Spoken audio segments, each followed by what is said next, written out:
Hello and welcome to ঝর্ণা কলম। আমি চামেলি। আজকের টপিক বৈদিক সভ্যতা থেকে বৈদিক সাহিত্য। আগে আমি দুটো ভিডিওর মাধ্যমে আর্য সভ্যতা বা বৈদিক সভ্যতা, ঋগ্বৈদিক যুগ এবং পরবর্তী বৈদিক যুগ এই দুটি শেষ করেছি এবং সেখানেই বলেছিলাম যে আরেকটি ভিডিও থাকবে এই বৈদিক সভ্যতা থেকে, সেটি হচ্ছে বৈদিক সাহিত্য। এই বৈদিক সাহিত্য থেকে অনেক গুরুত্বপূর্ণ কোশ্চেন পরীক্ষায় অনেকবার এসেছে এবং আজকে আমি এই বৈদিক সাহিত্য থেকে বেশ কিছু গুরুত্বপূর্ণ এমসিকিউ সলভ করব।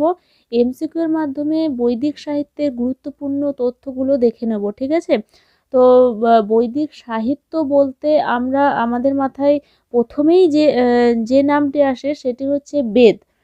তো এই বেদ হচ্ছে বিশ্বের প্রাচীনতম এবং সমৃদ্ধতম একটি সাহিত্য। বেদকে ধর্মীয় সাহিত্য বলে মনে করা হলেও এর থেকে আর্য সভ্যতার সমাজ, রাজনৈতিক জীবন, অর্থনীতি এবং জীবনচর্চার বিভিন্ন আঙ্গিক আমরা দেখতে পাই এবং বহু তথ্য আমরা পেয়ে থাকি এই বেদ থেকে।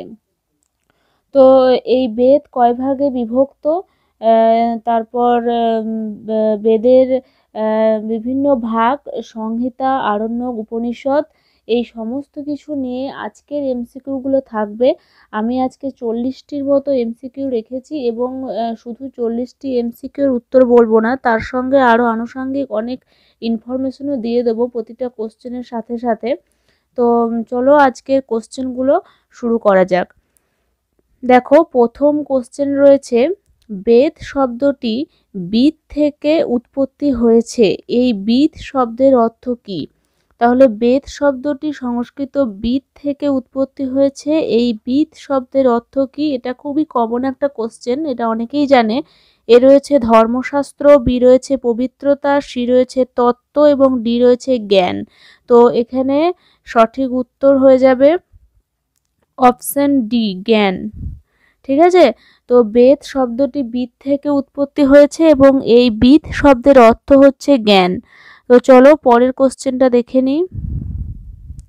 পরের দুয়ের দেখো, ঋগ্বেদ রচনার সময়কাল কত? এ রয়েছে আনুমানিক 1500 খ্রিস্টপূর্ব, বি রয়েছে আনুমানিক 1200 খ্রিস্টপূর্ব, সি রয়েছে আনুমানিক 1000 খ্রিস্টপূর্ব এবং ডি রয়েছে আনুমানিক 600 খ্রিস্টপূর্ব।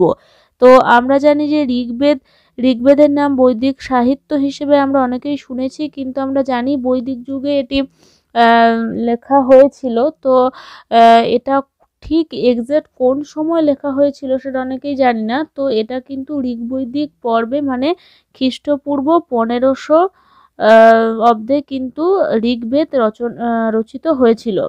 আর প্রথমেই বললাম বিশ্বের প্রাচীনতম এবং সমৃদ্ধতম সাহিত্য হচ্ছে বেদ। আর এই বেদ হিন্দু বিশ্বাস অনুযায়ী বেদ মনুষ্য সৃষ্টি নয়, তাই ঈশ্বরের মুখনিসৃত বাণী, তাই বেদকে কিন্তু অপৌরুষেয় বলা হয়, ঠিক আছে, যা পুরুষ বা মানব সৃষ্ট নয়। আর আমরা জানি যে বেদকে শ্রুতি বলা হয়, তার কারণ হচ্ছে মন্ত্রদ্রষ্টা ঋষিদের উচ্চারিত মন্ত্র গুলি শিষ্যরা বংশ পরম্পরায় মুখে মুখে শুনে স্মৃতিতে ধরে রাখতেন, তার জন্য বেদকে বলা হয় শ্রুতি বা স্মৃতি, ঠিক আছে? তো চলো এই নিয়ে আরও অনেক তথ্য পরপর আমি কোশ্চেন সলভ করবো আর বলবো। দেখি পরের কোশ্চেনটা দেখে নিই। পরের দেখো, সমগ্র বৈদিক সাহিত্য কয় ভাগে বিভক্ত? এ রয়েছে 2 ভাগে, বি রয়েছে 4 ভাগে, সি রয়েছে 6 ভাগে এবং ডি রয়েছে 10 ভাগে। তো সমগ্র বৈদিক সাহিত্য কিন্তু 4 ভাগে বিভক্ত, ঠিক আছে? Option B is the correct answer.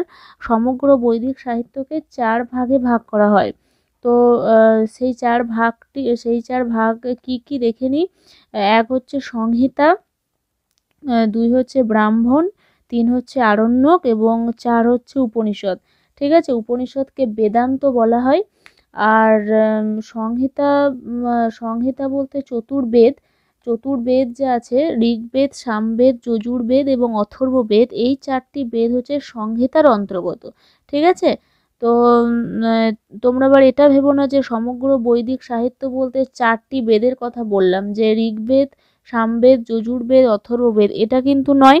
সমগ্র বৈদিক সাহিত্য সমগ্র বৈদিক সাহিত্যে 4টি ভাগ বলতে সংহিতা, ব্রাহ্মণ, আরণ্যক, উপনিষদ, এই 4টি ভাগের কথা বললাম। এবার সংহিতার আরেকটি সংহিতার অন্তর্গত হচ্ছে ওই 4টি বেদ। ঠিক আছে, তো চলো পরের কোশ্চেনটা দেখে নিই। পরে 4 দেখো, ঋগ্বেদের পুরোহিতকে কি বলা হয়? তো ঋগ্বেদের পুরোহিতকে কি বলা হয়? অপশানে রয়েছে এ উদগাতা, বি রয়েছে অর্ধবজু, সি রয়েছে হোতা বা ঋত্বিক এবং ডি রয়েছে কোনোটি নয়। তো এখানে দেখো ঋগ্বেদের পুরোহিতকে বলা হয় হোতা বা ঋত্বিক। ঠিক আছে, option C is the correct answer. আর ঋগ্বেদ থেকে অনেক ছোটোখাটো কোশ্চেন হয় যেগুলো অনেকেই জানে, তো আমি সেরকম ধরনের কোশ্চেনগুলো নিয়ে আলোচনা করছি না, আমি একটু ডিপে আলোচনা করছি। তো দেখো ঋগ্বেদ সম্পর্কে আরও কিছু তথ্য বলে দিই যে ঋগ্বেদে মোট 1028টি সূক্ত আছে এবং ঋগ্বেদ সংহিতার অন্তর্গত আগেই বললাম। আর ঋগ্বেদ কিন্তু প্রাচীনতম বেদ। ঠিক আছে, 4টি বেদের মধ্যে কিন্তু ঋগ্বেদ সব থেকে প্রাচীনতম, এটা আদি বৈদিক সাহিত্য হিসেবে চিহ্নিত। এবং আর যে 3টি বেদ রয়েছে, সামবেদ, যজুর্বেদ এবং অথর্ববেদ, ওগুলো পরবর্তী বৈদিক সাহিত্য হিসেবে চিহ্নিত। ঠিক আছে, তো চলো পরে কোশ্চেনগুলো দেখে নিই। আর একটা কথা, যে বেদ পাঠের নিয়মকানুন জানার প্রশ্নে বেদের 6টি উপাঙ্গ হিসেবে রয়েছে বেদাঙ্গ। ঠিক আছে, তো বেদাঙ্গ কি জন্য, বেদাঙ্গ টপিকটা কি না, বেদ পাঠের নিয়মকানুন রয়েছে ওই বেদাঙ্গতে। ঠিক আছে, তো পরের কোশ্চেনটা দেখে নিই চলো। পরের 5 রয়েছে ঋগ্বেদের উপবেদ কি? এ রয়েছে আয়ুর্বেদ, বি রয়েছে গান্ধর্ববেদ, সি রয়েছে ধনুর্বেদ এবং ডি রয়েছে শিল্পবেদ। তো এখানে অপশান এ হয়ে যাবে কারেক্ট অ্যান্সার। ঋগ্বেদের উপবেদ হচ্ছে আয়ুর্বেদ। এই যে 4টি বেদ রয়েছে, ঋক, সাম, যজু, অথর্ব, তো এই 4টি বেদেরই কিন্তু উপবেদ রয়েছে একটি করে। ঠিক আছে, তো ঋগ্বেদের উপবেদ হচ্ছে আয়ুর্বেদ, আর সামবেদের উপবেদ হচ্ছে গান্ধর্ববেদ এবং ধনুর্বেদ হচ্ছে যজুর্বেদের উপবেদ হচ্ছে ধনুর্বেদ এবং শিল্পবেদ হচ্ছে অথর্ববেদের উপবেদ। ঠিক আছে, তো এগুলো মনে রাখবে। এগুলো একটা করে কোশ্চেন দিলে পরে অনেক কোশ্চেন হয়ে যায়, সেক্ষেত্রে ভিডিওটা অনেক বড় হয়ে যায়, সেই জন্য আমি মুখে বলে দিচ্ছি। আর তোমরা কোশ্চেনগুলো ফলো করো, আমার বলা কথাগুলো শুনে নাও, তাহলে অনেকটা ইজি হয়ে যাবে। পরের কোশ্চেনটা দেখে নিই। পরের হচ্ছে 6 পরবর্তী বৈদিক সাহিত্য হিসেবে চিহ্নিত করা হয় কোন বেদগুলিকে? একটু আগেই বললাম যে পরবর্তী বৈদিক সাহিত্য হিসেবে চিহ্নিত করা হয় কোন বেদগুলিকে, যে সামবেদ, যজুর্বেদ, অথর্ববেদ, সবগুলোই। তো দেখো আমি প্রথমেই বললাম যে ঋগ্বেদকে আদি বৈদিক সাহিত্য বলা হয় বা প্রাচীনতম বৈদিক সাহিত্য বলা হয়, এবং তারপরে সামবেদ, যজুর্বেদ এবং অথর্ববেদ, এই 3টি বেদকেই কিন্তু পরবর্তী বৈদিক সাহিত্য হিসেবে চিহ্নিত করা হয়। তাহলে এখানে সঠিক উত্তর হয়ে যাবে অপশান ডি। ঠিক আছে, option D is the correct answer. পরের কোশ্চেনটা দেখে নিই। পরের 7 দেখো, ঋগ্বেদ কয়টি শাখায় বিভক্ত? খুবই ভালো একটা কোশ্চেন। ঋগ্বেদ কয়টি শাখায় বিভক্ত? আমরা জানি সংহিতা সমগ্র বৈদিক সাহিত্য 4টি ভাগে বিভক্ত হলো, সংহিতা, ব্রাহ্মণ, আরণ্যক, উপনিষদ। আবার সংহিতা আবার 4টি ভাগে বিভক্ত হলো, ঋগ্বেদ, সামবেদ, যজুর্বেদ, অথর্ববেদ। তো আবার এখানে বলেছে যে ঋগ্বেদ কয়টি শাখায় বিভক্ত? তো এখানে দেখো অপশান এ 3টি, অপশান বি 4টি, অপশান সি 5টি এবং অপশান ডি 10টি। তো এখানে সঠিক উত্তর হয়ে যাবে অপশান সি 5টি। ঠিক আছে, option C is the correct answer. তো এখানে ঋগ্বেদ কিন্তু 5টি ভাগে বিভক্ত। তো এই 5টি শাখার মধ্যে এখন শাকল শাখার অস্তিত্ব কিন্তু বর্তমান রয়েছে। ঠিক আছে, ঋগ্বেদের কোন শাখার অস্তিত্ব বর্তমান রয়েছে না শাকল শাখার। তো আর এই ঋগ্বেদ কটি মণ্ডলে বিভক্ত তোমরা সবাই জানো, ঋগ্বেদ 10টি মণ্ডলে বা অধ্যায়ে বিভক্ত। ঠিক আছে, চলো পরের কোশ্চেনটা দেখে নিই। 8 হচ্ছে ঋগ্বেদের প্রথম লিখিত মণ্ডল কোনটি? খুব ভালো কোশ্চেন। ঋগ্বেদের প্রথম লিখিত মণ্ডল কোনটি? এ রয়েছে প্রথম মণ্ডল, বি রয়েছে দ্বিতীয় মণ্ডল, সি রয়েছে তৃতীয় মণ্ডল, ডি রয়েছে চতুর্থ মণ্ডল। এখানে কিন্তু প্রথম মণ্ডল কিন্তু ঋগ্বেদের লিখিত মণ্ডল হবে না। অনেকেই ভাববে যে প্রথম যখন তাহলে প্রথমটাই হবে, কিন্তু না, এখানে দ্বিতীয় মণ্ডল, অপশন বি। ঠিক আছে, দ্বিতীয় মণ্ডল কিন্তু ঋগ্বেদের লিখিত প্রথম মণ্ডল। প্রথমে একটু আগে বললাম যে ঋগ্বেদের 10টি মণ্ডল বা অধ্যায় রয়েছে, তার মধ্যে প্রথম মণ্ডল হচ্ছে দ্বিতীয় মণ্ডল। ওকে, পরের কোশ্চেনটা দেখে নিই।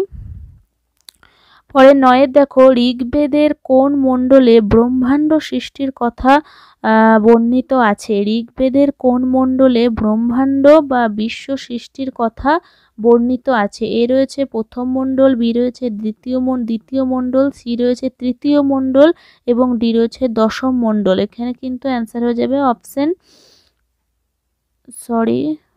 Option B.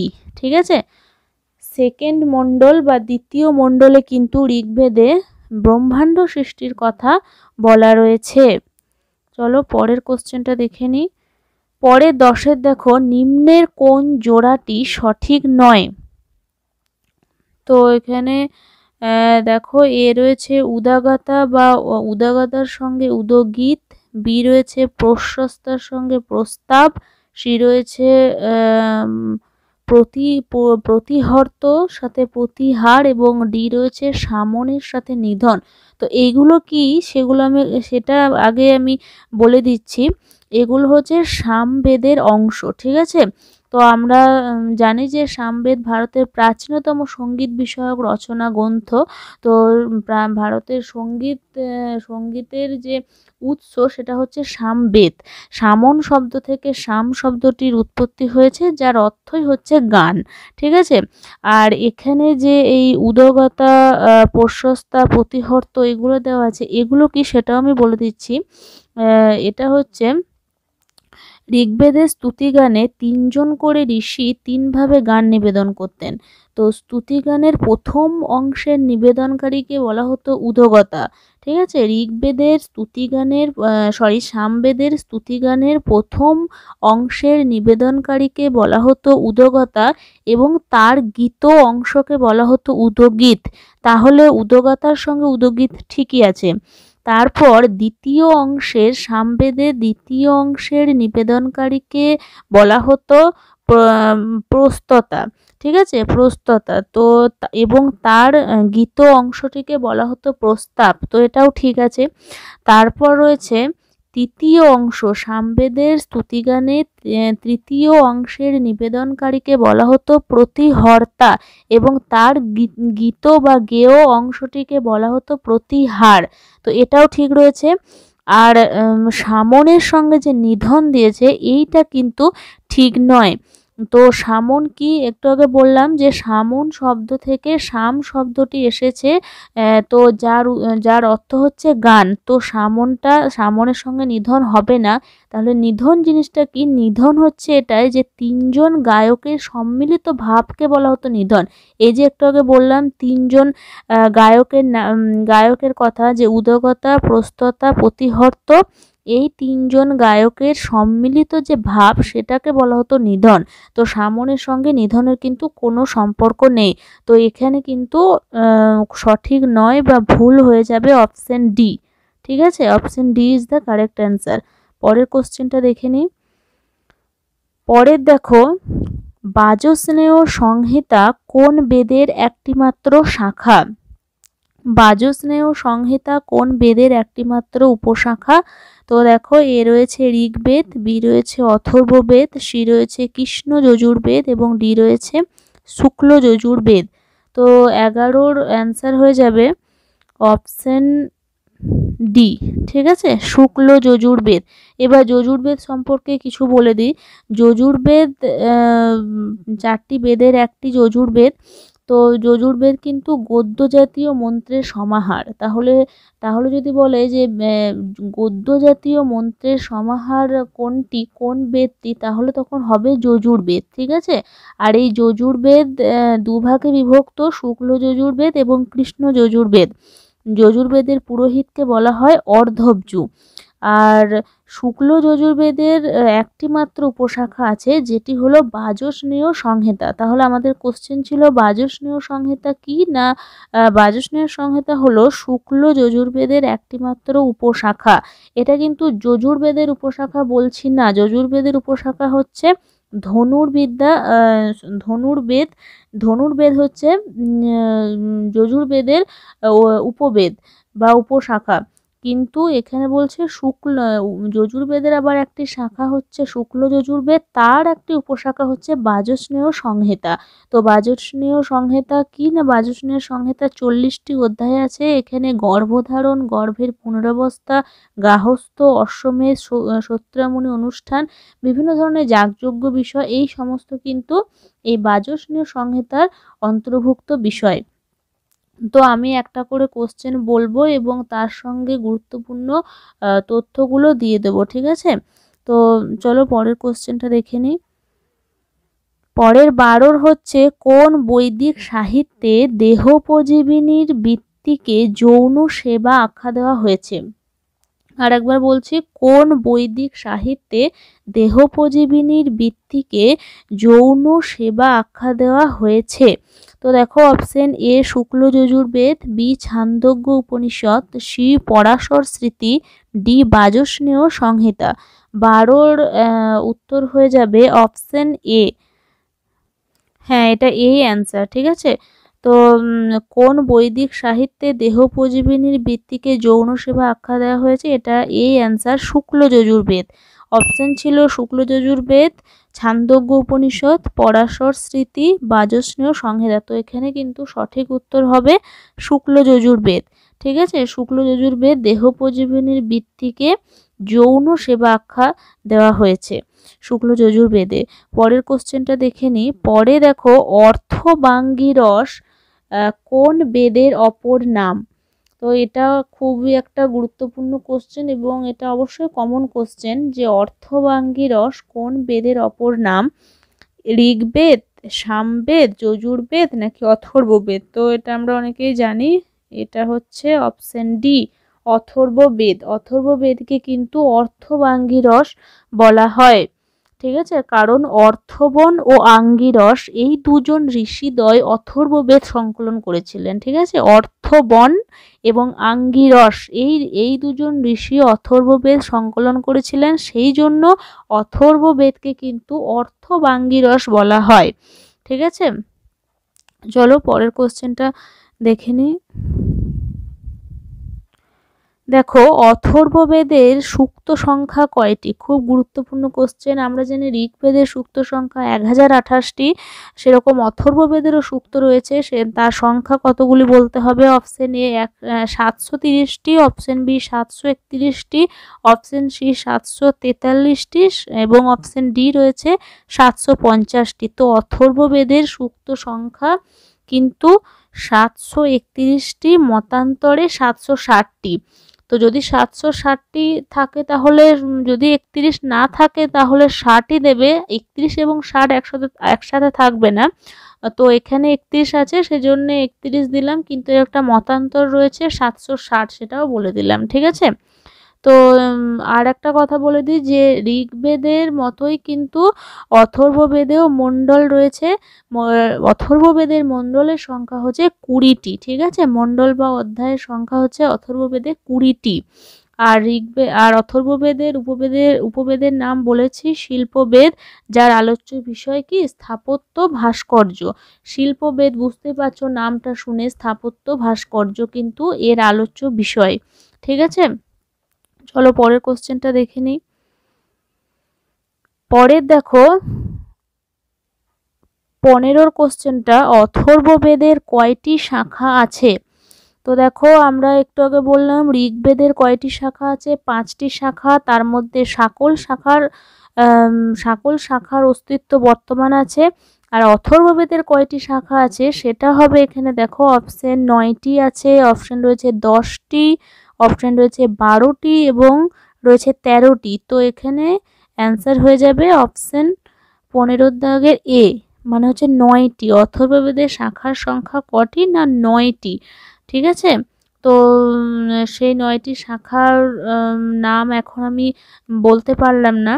তো আমি তার মধ্যে যে কোনো দুটো শাখা, মানে এখন যেটা বর্তমানে আছে, বর্তমান সেই শাখা দুটোর অস্তিত্ব রয়েছে আর কি অথর্ববেদে জানা গেছে, সেই শাখা দুটোর নাম বলবো। পরেই আছে একটা কোশ্চেন এমসিকিউ, তো চলো পরের এমসিকিউটা দেখে না, আশা করি পরে থাকবে। এই তো 16 দাগেই রয়েছে কোশ্চেনটা, পরেই রয়েছে অথর্ববেদের কোন শাখা দুটির অস্তিত্ব আছে।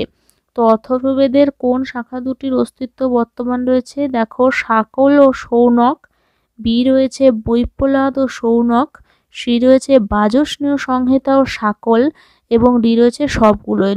তো এখানে সবগুলো তো হবেই না, কারণ আমরা আগেই পড়লাম বাজস্নেয় সংহিতা হচ্ছে যজুর্বেদ তথা শুক্ল যজুর্বেদের একটি উপশাখা। তো এটাও বাদ গেল। আর কি থাকলো, শাকল ও শৌনক। শাকলও আমরা বলেছি যে শাকল হচ্ছে ঋগ্বেদের একটি শাখা। তো এই এলিমিনেশন পদ্ধতিতে যদি অ্যান্সার বের করা যায় তাহলেও কিন্তু তোমার বিষয়টা খুব ভালো হয়। তাহলে সব থেকে যেটা ঠিক অ্যান্সার, কারেক্ট অ্যান্সার, সেটাই কিন্তু তোমাদের মানে করতে হবে এলিমিনেশন পদ্ধতির দ্বারা। তো এখানে কিন্তু অপশন বি মানে হচ্ছে বৈপ্লব ও শৌনক, এই দুটি শাখা হচ্ছে অথর্ববেদে যেটি বর্তমানে অস্তিত্ব রয়েছে। তো চলো, বৃহত্তম ব্রাহ্মণ গ্রন্থ কোনটি? এ রয়েছে শতপথ ব্রাহ্মণ, বি রয়েছে ঐতরীয় ব্রাহ্মণ, সি রয়েছে কৌশিটাকি ব্রাহ্মণ, এবং ডি রয়েছে কঠ ব্রাহ্মণ। তো এখানে দেখো একটু বানানগুলো হয়তো মাঝে মধ্যে একটু ভুলভাল থাকতে পারে, তো ওটা মিস্টেক, ওটা তোমরা একটু ম্যানেজ করে নিও। তো এখানে অ্যান্সারটা দেখে নাও, বৃহত্তম ব্রাহ্মণ গ্রন্থ কোনটি। তো এখানে কিন্তু আগে বললাম যে সমগ্র বৈদিক সাহিত্য 4 ভাগে বিভক্ত, তার মধ্যে সংহিতা, ব্রাহ্মণ, আরণ্যক, উপনিষদ। তো সংহিতা তো গেল 4টে, ঋগ্বেদ সংহিতা, সামবেদ সংহিতা, যজুর্বেদ সংহিতা এবং অথর্ববেদ সংহিতা। সেরকম ব্রাহ্মণও কিন্তু রয়েছে, প্রত্যেকটা বেদেরই কিন্তু ব্রাহ্মণ রয়েছে, সেগুলোও আমি বলে দিচ্ছি। ঠিক আছে, তো আগে এই কোশ্চেনের অ্যান্সারটা বলে দিই, বৃহত্তম ব্রাহ্মণ গ্রন্থ কোনটি। তো এখানে দেখো অপশন রয়েছে শতপথ ব্রাহ্মণ, ঐতরীয় ব্রাহ্মণ, কৌশিটাকি ব্রাহ্মণ, কঠ ব্রাহ্মণ বা কাঠ ব্রাহ্মণ। তো এখানে সঠিক উত্তর হয়ে যাবে অপশন 17 দাগের অপশন এ, মানে হচ্ছে শতপথ ব্রাহ্মণ। তো শতপথ ব্রাহ্মণ কোন বেদের অন্তর্গত?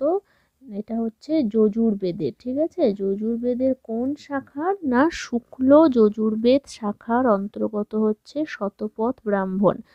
আর আরেকটা শাখা আছে যজুর্বেদের, সেটা হচ্ছে কি কৃষ্ণ যজুর্বেদ। তো কৃষ্ণ যজুর্বেদের কোন শাখা আছে? না কোন ব্রাহ্মণ আছে? না তৈত্তরীয় ব্রাহ্মণ। ঠিক আছে, কৃষ্ণ যজুর্বেদের কিন্তু 4টি ব্রাহ্মণ আছে, সেটা হচ্ছে কপিষ্ঠল বা কঠ ব্রাহ্মণ, তৈত্তরীয় ব্রাহ্মণ, আপস্তম্ভ ব্রাহ্মণ এবং মৈত্রায়নী ব্রাহ্মণ।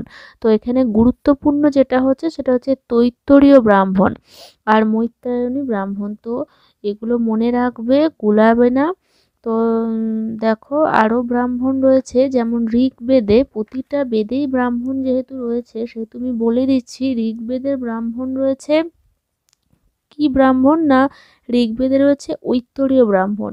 খুব গুরুত্বপূর্ণ একটা কোশ্চেন, যে ঋগ্বেদে ঐতরীয় ব্রাহ্মণ কোন বেদের অন্তর্গত? এটা অনেক পরীক্ষায় এসেছে। এটা কিন্তু শুধুমাত্র ইতিহাসের কোশ্চেন হিসেবে এসেছে তা নয়, এটা কিন্তু হায়ার এডুকেশনেরও একটা কোশ্চেন, যেটা নেট সেটের পেপার 1 থেকে আসে হায়ার এডুকেশন, সেখান থেকেও কিন্তু যে অ্যানসিয়েন্ট হিস্টোরি থেকে যে কোশ্চেন আসে হায়ার এডুকেশনে, তো সেই জায়গা থেকে কিন্তু এই কোশ্চেনটা এসেছে যে ঐতরীয় ব্রাহ্মণ কোন বেদের অন্তর্গত।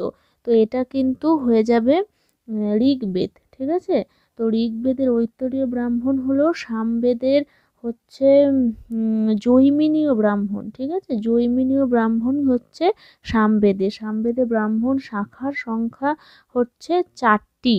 আর এখানে সামবেদের উল্লেখযোগ্য ব্রাহ্মণ হচ্ছে জৈমিনী ব্রাহ্মণ। আর যজুর্বেদের তো বললাম, কৃষ্ণ যজুর্বেদ, শুক্ল যজুর্বেদ দুটোরই বললাম। শতপথ ব্রাহ্মণ হচ্ছে শুক্ল যজুর্বেদ, আর তৈত্তরীয়, কট ব্রাহ্মণ, আপস্তম্ভ ব্রাহ্মণ, এগুলো সব হচ্ছে মৈত্রায়নী ব্রাহ্মণ, এগুলো সব হচ্ছে কৃষ্ণ যজুর্বেদের অন্তর্গত। আর অথর্ববেদের ব্রাহ্মণ হচ্ছে গোপথ ব্রাহ্মণ। ঠিক আছে, তো এই ব্রাহ্মণগুলো একটার সাথে একটা ম্যাচ করতে দেয়, তো এগুলো একটু দেখে নেবে। পরের কোশ্চেনটা দেখি। পরের দেখো 18, বর্তমানে কয়টি ব্রাহ্মণ গ্রন্থের হদিশ পাওয়া যায়? বর্তমানে কয়টি ব্রাহ্মণ গ্রন্থের হদিশ পাওয়া যায়? তো এখানে দেখো অপশন রয়েছে 12টি, বি রয়েছে অপশন 15টি, সি রয়েছে 16টি এবং ডি রয়েছে 17টি। তো এখানে কিন্তু অ্যান্সার হয়ে যাবে অপশন ডি। ঠিক আছে, বর্তমানে কিন্তু 17টি ব্রাহ্মণের উল্লেখ পাওয়া যায় বা হদিশ পাওয়া যায় ব্রাহ্মণ গ্রন্থের। আর ঐত্তরীয় ব্রাহ্মণটা বললাম ঋগ্বেদের, এবং তার সাথে এটাও মনে রাখবে কৈশিটাকি ব্রাহ্মণ, ঐত্তরীয় এবং কৈশিটাকি হচ্ছে ঋগ্বেদের অন্তর্গত। ঠিক আছে, তো প্রতিটি বেদেরই ব্রাহ্মণ রয়েছে, এবং ব্রাহ্মণ গ্রন্থগুলি ছন্দবদ্ধ পদ্যে নয়, এগুলি গদ্যে রচিত। হ্যাঁ, বেদগুলি জটিল বক্তব্য সহজ ভাষায় ব্যাখ্যা করা রয়েছে কিন্তু ব্রাহ্মণে। তো চলো পরের কোশ্চেনটা দেখে নিই। পরে 19-এর দেখো, নিম্নলিখিত কোনটি আরণ্যক গ্রন্থের আলোচিত বিষয়? এ রয়েছে যোগবিদ্যা, বি রয়েছে বানপ্রস্থ অবলম্বনকারী বিভিন্ন বিষয়ে জ্ঞানার্জন, সি রয়েছে কল্পবিদ্যা, ডি রয়েছে প্রাচীন ভারতের সাহিত্য। খুব ভালো কোশ্চেন, নিম্নলিখিত কোনটি আরণ্যক গ্রন্থের আলোচিত বিষয়? তো এটা হচ্ছে গিয়ে অপশন বি সঠিক উত্তর। হ্যাঁ, অপশন বি হচ্ছে সঠিক উত্তর। মানে বানপ্রস্থ আমরা জানি যে চতুরাশ্রম প্রথার নাম আমরা শুনেছি, সেটা বৈদিক যুগেই। তো বৈদিক যুগে চতুরাশ্রম, যে বানপ্রস্থ যে একটা আশ্রম ছিল, 4টি আশ্রমের মধ্যে, যেটা 50 থেকে 70 বছর বয়স্ক মানুষরা বানপ্রস্থ আশ্রমে যেত, এবং বানপ্রস্থ আশ্রমে অবলম্বন করার সময় তারা বিভিন্ন বিষয় নিয়ে যে জ্ঞান অর্জন করবে, এবং বানপ্রস্থগামী মানুষদের জ্ঞানার্জন বা শিক্ষার জন্য যে গ্রন্থ রচিত হয় সেটাই হচ্ছে আরণ্যক। তাই আরণ্যক গ্রন্থের আলোচিত বিষয় হচ্ছে বানপ্রস্থ অবলম্বনকারী মানুষদের বিভিন্ন বিষয় সম্পর্কে জ্ঞানার্জন করা বা জ্ঞান দেওয়া। ঠিক আছে, তো চলো পরের কোশ্চেনটা দেখে নিই। পরের 20 দেখো, কোন বেদের কোনো আরণ্যক গ্রন্থ নেই? তো এটা কিন্তু খুব ভালো একটা কোশ্চেন, যে কোন বেদের কোনো আরণ্যক গ্রন্থ নেই? এ রয়েছে অথর্ববেদ, বি রয়েছে ঋগ্বেদ, সি রয়েছে সামবেদ এবং ডি রয়েছে যজুর্বেদ। তো এখানে কিন্তু সঠিক উত্তর হয়ে যাবে অপশন এ। ঠিক আছে, অথর্ববেদ। অথর্ববেদের কিন্তু কোনো আরণ্যক গ্রন্থ নেই। বাকি 3টে বেদ ঋক, সাম, যজুর্বেদ, এই 3টে বেদেরই কিন্তু আরণ্যক গ্রন্থ রয়েছে। তো চলো পরের কোশ্চেনটা দেখে নিই। পরের দেখো, উপনিষদ এর সংখ্যা কয়টি? ভালো question, common question, important question. তো এ রয়েছে 100টি, বি রয়েছে 102টি, সি রয়েছে 105টি এবং ডি রয়েছে 108টি। তো এখানে কিন্তু সঠিক উত্তর হয়ে যাবে অপশন ডি। ঠিক আছে, 108টি কিন্তু উপনিষদের সংখ্যা। তো বৈদিক সাহিত্যের শেষতম অধ্যায় হিসেবে প্রতিটি বেদের দার্শনিক ব্যাখ্যার জন্য 12টি উপনিষদ গ্রন্থ রচিত হয়, এবং মোট উপনিষদের সেই গ্রন্থের মধ্যে মোট উপনিষদের সংখ্যা হচ্ছে 108টি।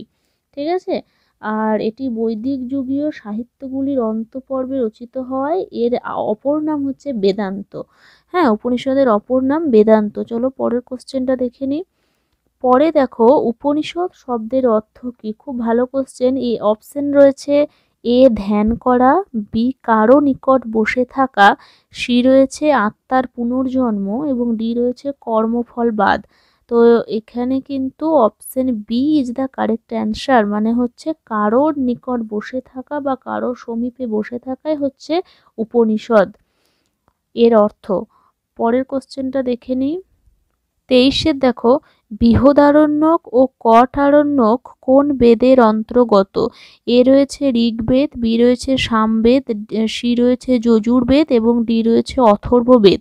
তো বৃহদারণ্যক এবং কঠারণ্যক এই দুটি হচ্ছে যজুর্বেদের অন্তর্গত।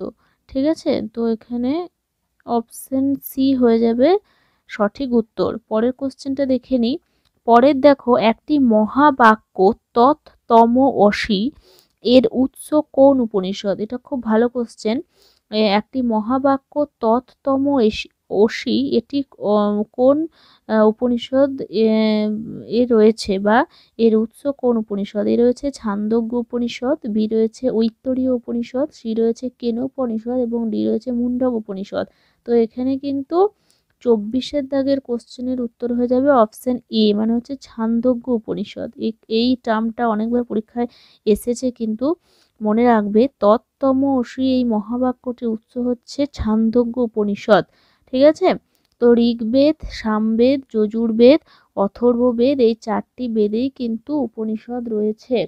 কোন বেদে কি উপনিষদ রয়েছে সেটা বলে দিচ্ছি আমি। দেখো, ঋগ্বেদে রয়েছে ঐত্তরীয় এবং কৌশিটাকি, যেগুলো ব্রাহ্মণে ছিল সেগুলোই নাম উপনিষদে একই রয়েছে, দু একটা হয়তো আলাদা রয়েছে। যেমন ঋগ্বেদে ঐত্তরীয় এবং কৌশিটাকি রয়েছে, সামবেদে ছান্দোগ্য উপনিষদ এবং কেনোপনিষদ রয়েছে সামবেদের অন্তর্গত, আবার যজুর্বেদে রয়েছে তৈত্তরীয়, কঠোপনিষদ, শ্বেতাশ্বর, ঈশা উপনিষদ এবং বৃহদারণ্যক উপনিষদ। এই কটা রয়েছে যজুর্বেদে, এবং অথর্ববেদে রয়েছে মুন্ডক উপনিষদ, মান্ডুক্য উপনিষদ এবং প্রশ্ন উপনিষদ। ঠিক আছে, তো এইগুলো কিন্তু বিভিন্ন বেদে বিভিন্ন উপনিষদ যেগুলো রয়েছে সেগুলোর নাম বললাম। এছাড়াও কিন্তু আরও কতগুলি উপনিষদ রয়েছে, তো ওগুলো অত জানার দরকার নেই। যেগুলো 4টি বেদের অন্তর্গত সেগুলো জানলেই অনেক। তো পরের কোশ্চেনটা দেখে নিই, চলো। পরের দেখো, খুব ভালো কোশ্চেন, এটা ইউপিএসসি পরীক্ষায় এসছে 1997 সালে। তো কোশ্চেনটা দেখে নিই। নচিকেতা ও যমের বিখ্যাত কথোপকথন বিবৃতি আছে, বা বিবৃত আছে, সরি এটা একটা স্পেলিং একটু মিস্টেক হয়েছে। নচিকেতা ও যমের বিখ্যাত কথোপকথন এটা কোন উপনিষদের বিষয়? এ ছান্দোগ্য উপনিষদ, বি মুন্ডক উপনিষদ, সি কঠোপনিষদ এবং ডি রয়েছে কেন উপনিষদ। তো কি এখানে অ্যান্সার হয়ে যাবে অপশন সি, কঠোপনিষদে কিন্তু নচিকেতা ও যমের বিখ্যাত কথোপকথন রয়েছে। এই কোশ্চেনটা খুব ইম্পর্টেন্ট। পরের দেখো, পরের কোশ্চেনটা দেখে নিই। 26 দেখো, বেদাঙ্গ এর সংখ্যা কয়টি? এ রয়েছে 4টি, বি রয়েছে 5টি, সি রয়েছে 6টি এবং ডি রয়েছে 7টি। তো বেদাঙ্গ এর সংখ্যা আমরা অনেকেই জানি যে এটার সংখ্যা হচ্ছে অপশন সি, মানে হচ্ছে 6টি। তো বেদাঙ্গ প্রকৃত অর্থে বৈদিক সাহিত্য নয়, বৈদিক সাহিত্য উপজাত। ঠিক আছে, 6টি বেদাঙ্গ কি কি না শিক্ষা, ছন্দ, ব্যাকরণ, নিরুক্ত, জ্যোতিষ এবং কল্প। ঠিক আছে, তো এদের বিষয়বস্তু কি সেগুলো আমি বলে দেবো। আগে সেই রিলেটেড এমসিকিউ আসুক, তারপরে আমি কিন্তু সেইগুলো বলে দিচ্ছি। পরের কোশ্চেনটা দেখি। পরের দেখো 27 চলে এসেছে, নিম্নলিখিত কোন জোড়াটি ঠিক নয়? এ রয়েছে শিক্ষা, তার সাথে রয়েছে বৈদিক বর্ণ, বি রয়েছে ব্যাকরণ, তার সাথে রয়েছে বৈদিক ভাষা, সি রয়েছে নিরুক্ত, তার সাথে রয়েছে বৈদিক শব্দ এবং ডি রয়েছে কল্প, তার সাথে রয়েছে বৈদিক সাহিত্য। তো এখানে বলছে কোন জোড়াটি সঠিক নয়। তো এখানে দেখো, বেদাঙ্গর যে 6টি ভাগ বললাম, শিক্ষা, ছন্দ, ব্যাকরণ, নিরুক্ত, জ্যোতিষ এবং কল্প, তাদের বিষয়বস্তু বলবো বললাম। তো শিক্ষার হচ্ছে বিষয়বস্তু হচ্ছে যে বৈদিক বর্ণের সঠিক উচ্চারণ। বৈদিক বর্ণের সঠিক উচ্চারণ কোথা থেকে জানা যায় না, বেদাঙ্গর একটি অংশ শিক্ষা এটি থেকে। তারপরে ছন্দ, ছন্দ থেকে কি জানা যায় না, ঋগ্বৈদিক ঋগ্বৈদিক যে স্তোত্রগুলি আছে সেই স্তোত্র ছন্দ সম্পর্কে জ্ঞান লাভ করা যায়। ব্যাকরণ, ব্যাকরণে কি রয়েছে না, বৈদিক সাহিত্যের ভাষা সম্পর্কে জ্ঞান লাভ করা যায়। নিরুক্ত, নিরুক্ততে রয়েছে বৈদিক শব্দ সম্পর্কে ব্যুৎপত্তি লাভ সম্ভব।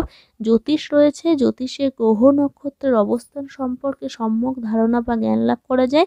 এবং কল্প বা কল্পসূত্র থেকে কিন্তু বৈদিক ক্রিয়াকাণ্ড, সামাজিক জীবন সম্পর্কে বিশদ তথ্য লাভ করা সম্ভব।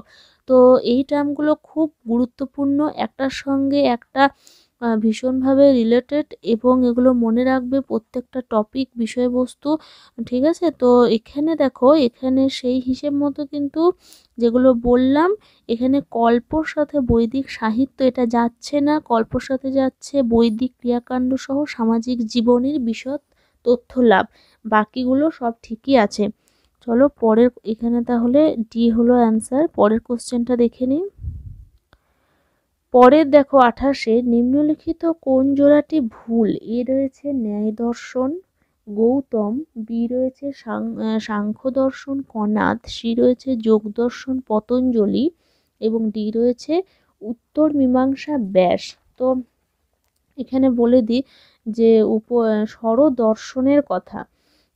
তো স্বরদর্শন বলতে আমরা কি কি জানি, যে না, ন্যায় দর্শন, বৈশেষিক দর্শন, সাংখ্য দর্শন, যোগ দর্শন, পূর্ব মীমাংসা দর্শন এবং উত্তর মীমাংসা দর্শন। তো এগুলোই হচ্ছে স্বরদর্শন। তো স্বরদর্শনের প্রবক্তা বা প্রচারক কারা সেগুলোও আমি বলে দিচ্ছি। ন্যায় দর্শন খ্রিস্টপূর্ব 6ষ্ঠ শতকে, এটা হচ্ছে রচয়িতা হচ্ছে গৌতম বা অক্ষপদ গৌতম। তারপর হচ্ছে বৈশেষিক দর্শন, এটা রয়েছে খ্রিস্টপূর্ব 6ষ্ঠ শতক এবং এর রচয়িতা হচ্ছে কনাদ। এবং তারপর 3 হচ্ছে সাংখ্য দর্শন, খ্রিস্টপূর্ব 6ষ্ঠ শতকের কপিল, যার রচয়িতা। তারপর রয়েছে 4 যোগ দর্শন, খ্রিস্টপূর্ব 2য় শতক, যার রচয়িতা হচ্ছে পতঞ্জলি। এবং 5 রয়েছে পূর্ব মীমাংসা, খ্রিস্টপূর্ব 4র্থ শতক, যার রচয়িতা হচ্ছে জৈমিনী।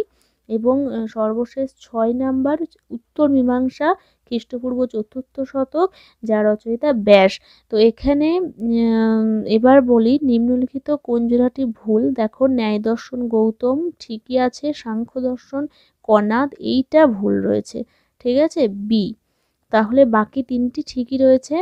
কিন্তু সাংখ্য দর্শন কার বললাম না, সাংখ্য দর্শন বললাম কপিলের, ঠিক আছে। আর কনাদের হচ্ছে বৈশেষিক দর্শন, আর যোগ দর্শন পতঞ্জলি, উত্তর মীমাংসা ব্যাস, ঠিকই আছে। তো এখানে B is the correct answer. পরের কোশ্চেনটা দেখে নিই। পরের দেখো, পরমাণুবাদের প্রথম উল্লেখ পাওয়া যায় কোন দর্শনে?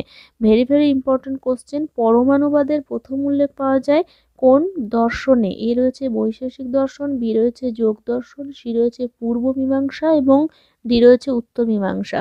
তো এখানে সঠিক উত্তর হয়ে যাবে অপশন এ, মানে হচ্ছে বৈশেষিক দর্শন। বৈশেষিক দর্শনে কিন্তু পরমাণুবাদের বা যদি বলা হয় পদার্থবিদ্যার উল্লেখ কোন স্বরদর্শনের মধ্যে কোন দর্শনে পাওয়া যায়, তখনও কিন্তু বৈশেষিক দর্শনই হয়ে যাবে। পরের কোশ্চেনটা দেখে নিই। পরের দেখো, কুমারিল ভট্ট ও সবরস্বামী কোন দর্শনের উল্লেখযোগ্য প্রচারক? এটাও খুব গুরুত্বপূর্ণ কোশ্চেন, অনেকবার পরীক্ষায় এসছে। কুমারিল ভট্ট ও সবরস্বামী কোন দর্শনের উল্লেখযোগ্য প্রচারক? এ রয়েছে ন্যায় দর্শন, বি রয়েছে সাংখ্য দর্শন, সি রয়েছে পূর্ব মীমাংসা, ডি রয়েছে উত্তর মীমাংসা। তো কুমারিল ভট্ট এবং সবরস্বামী কিন্তু জৈমিনী রচিত পূর্ব মীমাংসা এর প্রচারক, ঠিক আছে। তো এটা C is the correct answer. পরের কোশ্চেনটা দেখে নিই। পরের 31-এর দেখো, মীমাংসা দর্শন অনুযায়ী মোক্ষ বা মুক্তিলাভ কি উপায়ে সম্ভব? ভালো কোশ্চেন, ইউপিএসসিতে এসছে 1995 সালে এই কোশ্চেনটা। তো অপশান আছে জ্ঞান, যোগ, ভক্তি এবং কর্ম। তো মীমাংসা দর্শন অনুযায়ী মোক্ষ বা মুক্তিলাভের উপায় হচ্ছে অপশান ডি, ঠিক আছে, কর্ম। D is the correct answer. পরের কোশ্চেনটা দেখে নিই। পরের 32-এর দেখো খুব ভালো কোশ্চেন, ওং শব্দটির রহস্যময় ব্যাখ্যা কোন উপনিষদে রয়েছে?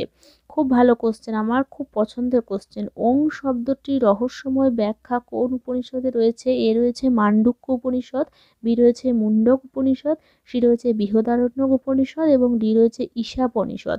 তো এটা কিন্তু 32-এর সঠিক উত্তর হয়ে যাবে অপশন এ। ঠিক আছে, মান্ডুক্য উপনিষদ। মান্ডুক্য উপনিষদে কিন্তু ওং শব্দটির উল্লেখ রয়েছে, আর মান্ডুক্য উপনিষদ অথর্ববেদের অন্তর্গত। ঠিক আছে, পরের কোশ্চেনটা দেখে নিই। পরে 33-এ দেখো, সূত্র সাহিত্যের রচয়িতাদের মধ্যে কে ছিলেন? এ রয়েছে অশ্বলায়ন ও সাংখ্যায়ন, বি রয়েছে বোধায়ন ও কাত্যায়ন, সি রয়েছে গৌতম ও বৈখানস এবং ডি রয়েছে সবগুলোই। তো এখানে সূত্র সাহিত্য ব্যাপারটা কি সেটা বলে দিই। সূত্র সাহিত্য হচ্ছে সেগুলোই যে কল্পসূত্র, কল্প বা কল্প যেটা বললাম আমি, মানে বেদাঙ্গর যে 6টি বেদাঙ্গর যে ভাগ বললাম, শিক্ষা, ছন্দ, ব্যাকরণ, নিরুক্ত, জ্যোতিষ এবং কল্প, সেই কল্পগুলো 3 ভাগে বিভক্ত: সত্যসূত্র, গৃহসূত্র এবং ধর্মসূত্র। তাই এগুলোকে সূত্র সাহিত্য বলে। ঠিক আছে, সত্যসূত্র, গৃহসূত্র এবং ধর্মসূত্রকে বলা হয় একসাথে ধর্মসূত্র বা সূত্র সাহিত্য, যেগুলো কি না কল্পসূত্রের 3টি ভাগ, কল্পসূত্রের বিষয়। তো এই সূত্র সাহিত্যগুলো থেকে বিভিন্ন বিষয় জানা যায়, যেমন সত্যসূত্র থেকে যাগযজ্ঞের নিয়মাবলী জানা যায়, গৃহসূত্র থেকে গৃহীর দৈনন্দিন আচার অনুষ্ঠানের নিয়মকানুন জানা যায়, সমাজ রাষ্ট্র বিষয়ক বিভিন্ন আইন গ্রন্থ এই সমস্ত কিছু জানা যায়। আর কল্পসূত্র থেকে কিন্তু ধর্মসূত্র থেকে কিন্তু বিভিন্ন ধর্মীয় বিধি ব্যবস্থা এই সমস্ত কিছু জানা যায়। তো এইগুলোকে কিন্তু এই যাবতীয় সমস্ত 3টে বিষয়কেই কিন্তু বলা হয় ধর্মশাস্ত্র বা সূত্র সাহিত্য। এই সূত্র বা সূত্র সাহিত্যগুলি রচয়িতা কারা সেটা দেখে নেব। অপশন দেখো, এখানে অশ্বলায়ন, সাংখ্যায়ন, বোধায়ন, কাত্যায়ন, গৌতম, বৈখানস, এই সবাই কিন্তু এই সূত্র সাহিত্যগুলি রচনা করেছিলেন। ঠিক আছে, এই যতগুলো নাম আছে 6টা, এই 6জন ঋষি কিন্তু সূত্র সাহিত্য বা ধর্মশাস্ত্রগুলি রচনা করেছেন। তো পরের কোশ্চেনটা দেখে নিই, এখানে ডি হচ্ছে অ্যান্সার হলো। তাহলে পরের 34-এ দেখে নিই। 34-এ দেখো, 1879 সালে কে কঠোপনিষদ অনুবাদ করেন? খুব ভালো কোশ্চেন। 1879 সালে কে কঠোপনিষদ অনুবাদ করেন? A Max Muller, B Basham, C John Marshall, D William Jones. তো এখানে কিন্তু সঠিক উত্তর হয়ে যাবে অপশন এ, ম্যাক্স মুলার। ঠিক আছে, পরের কোশ্চেনটা দেখে নিই। 35-এ দেখো, বেদান্তবাদ নামে পরিচিত কোন দর্শন? বেদান্তবাদ নামে পরিচিত কোন দর্শন? এ ন্যায় দর্শন, বি সাংখ্য দর্শন, সি যোগ দর্শন এবং ডি উত্তর মীমাংসা দর্শন। তো এখানে কিন্তু 35-এর সঠিক উত্তর হয়ে যাবে অপশন ডি, মানে উত্তর মীমাংসা দর্শনকে কিন্তু বেদান্তবাদ বলা হয়। আর বেদান্ত বলা হয় কাকে না, আমরা একটু আগেই বললাম যে বেদান্ত বলা হয় উপনিষদকে। ঠিক আছে, যেহেতু উপনিষদ হচ্ছে শেষে রচিত সাহিত্যগুলি, বৈদিক যুগীয় সাহিত্যগুলির অন্তঃপর্বে রচিত, তাই উপনিষদকে বেদান্ত বলে। কিন্তু বেদান্তবাদ বললে তখন হয়ে যাবে উত্তর মীমাংসা দর্শন। পরের কোশ্চেনটা দেখে নিই। 36-এ দেখো, কোন বেদ থেকে তৎকালীন সমাজে শ্রম বিভাজনের ইঙ্গিত পাওয়া যায়? ঠিক আছে, শ্রম বিভাজন দেখো, এ রয়েছে ঋগ্বেদ, বি রয়েছে সামবেদ, সি রয়েছে অথর্ববেদ এবং ডি রয়েছে যজুর্বেদ। তো এখানে সঠিক উত্তর হয়ে যাবে অপশন ডি। ঠিক আছে, 36-এ যজুর্বেদ। যজুর্বেদ থেকে কিন্তু বৈদিক সমাজে শ্রম বিভাজনের ইঙ্গিত পাওয়া যায়। পরের কোশ্চেনটা দেখো, 37-এর বেদাঙ্গ এর যে অংশ সত্যসূত্র, গৃহসূত্র এবং ধর্মসূত্রে উল্লেখ পাওয়া যায়, সেটি কি না কল্পসূত্র, বি রয়েছে নিরুক্ত, সি রয়েছে ব্যাকরণ এবং ডি রয়েছে জ্যোতিষ। একটু আগেই বললাম যে বেদাঙ্গর যে অংশে কল্পসূত্রতে কিন্তু সত্যসূত্র, গৃহসূত্র এবং ধর্মসূত্র এই 3টি সূত্র সাহিত্য বা ধর্ম সাহিত্যের উল্লেখ পাওয়া যায়। তাহলে এখানে অবশ্যই অ্যান্সার হবে অপশন এ কল্পসূত্র। পরের কোশ্চেনটা দেখে নিই। 38-এর দেখো, বৈদিক সাহিত্যের কোন অংশে নারীকে সকল দুঃখের কারণ বলা হয়েছে? দেখো, বৈদিক সাহিত্যের কোন অংশে নারীকে সকল দুঃখের কারণ বলা হয়েছে? এ শতপথ ব্রাহ্মণ, বি ঐতরীয় ব্রাহ্মণ, সি গোপদ ব্রাহ্মণ, ডি কোনোটি নয়। তো এখানে অ্যান্সার হয়ে যাবে কিন্তু অপশন, সরি এখানে কিন্তু অপশন এটা নয়, অপশন বি ঐতরীয় ব্রাহ্মণ। ঠিক আছে, ঐতরীয় ব্রাহ্মণে কিন্তু বলা হয় নারীকে সকল দুঃখের কারণ। এটা একটু ভুল করে দাগ পড়ে গেল, তো আমি বলে দিচ্ছি যে ঐতরীয় ব্রাহ্মণ যেটা ঋগ্বেদের অন্তর্গত, সেই ঐতরীয় ব্রাহ্মণে কিন্তু নারীকে সকল দুঃখের কারণ বলা হয়েছে। পরের কোশ্চেনটা দেখে নিই। 39-এ হচ্ছে উপনিষদগুলি সংকলন হয়েছিল মোটামুটি কত অব্দে বা খ্রিস্টপূর্বে? তো উপনিষদগুলি সংকলন হয়েছিল এ রয়েছে খ্রিস্টপূর্ব 600 অব্দ, বি রয়েছে খ্রিস্টপূর্ব 800 অব্দ, সি রয়েছে খ্রিস্টপূর্ব 1000 অব্দ এবং ডি রয়েছে খ্রিস্টপূর্ব 1600 থেকে 600 অব্দ। তো এখানে সঠিক উত্তর হয়ে যাবে অপশন বি খ্রিস্টপূর্ব 800 অব্দ। ঠিক আছে, পরের এবং আজকে লাস্ট কোশ্চেন হচ্ছে, গায়ত্রী মন্ত্র অন্তর্ভুক্ত রয়েছে কোন বৈদিক সাহিত্যে? এ রয়েছে ঋগ্বেদ, বি রয়েছে সামবেদ, সি রয়েছে ধর্মসূত্র, ডি রয়েছে আরণ্যকে। তো এখানে কিন্তু অ্যান্সার হয়ে যাবে ঋগ্বেদ। গায়ত্রী মন্ত্র হলো ঋগ্বেদের সবচেয়ে পবিত্র মন্ত্র, যেটি হচ্ছে দেবী সাবিত্রীর উদ্দেশ্যে রচিত এবং এর রচয়িতা হচ্ছে ঋষি বিশ্বামিত্র মুনি। ঠিক আছে, তো আজকে ছিল এই 40টি কোশ্চেন। যদি তোমাদের ভিডিওটা ভালো লেগে থাকে, টপিকটা ভালো লেগে থাকে, তাহলে অবশ্যই একটা লাইক করবে এবং যদি তুমি আমার চ্যানেলে নতুন হও তাহলে চ্যানেলটা অবশ্যই সাবস্ক্রাইব করবে এবং পাশে থাকা বেল আইকনটি ক্লিক করবে, যাতে আমি যদি কখনো নতুন ভিডিও দিই তাহলে সেই নোটিফিকেশান সবার আগে চলে যাবে তোমাদের কাছে।